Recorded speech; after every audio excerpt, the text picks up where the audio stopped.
Basement flooding is a homeowner's nightmare. But what is the unsung hero that prevents this disaster? Let's dive into how a sump pump works. A sump pump is essentially a water removal system specifically designed for your home's lowest points.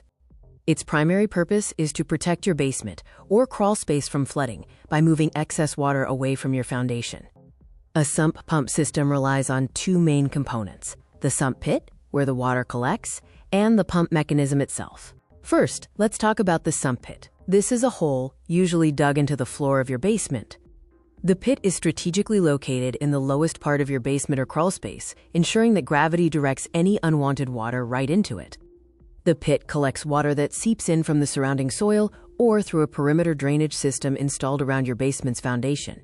The pump sits inside the pit, waiting for its cue to spring into action.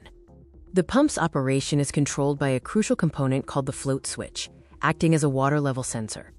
When the water level in the pit rises to a predetermined point, the float lifts, which then automatically activates the pump's motor. Once activated, the pump quickly begins the process of ejecting the collected water. Inside the pump, a spinning component called an impeller rapidly pushes the water through the system. This forced water then travels up and away from your house through the discharge pipe, safely expelled onto your lawn or into a storm drain. An essential element is the check valve, installed on the discharge pipe, which prevents the water from flowing back into the pit once the pump turns off. The sump pump process is a simple yet effective line of defense against water damage.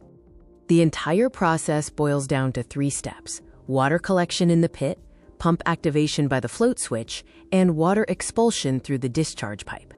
Regular checks and maintenance are key to ensure your sump pump is always ready to protect your home when you need it most. Stay dry,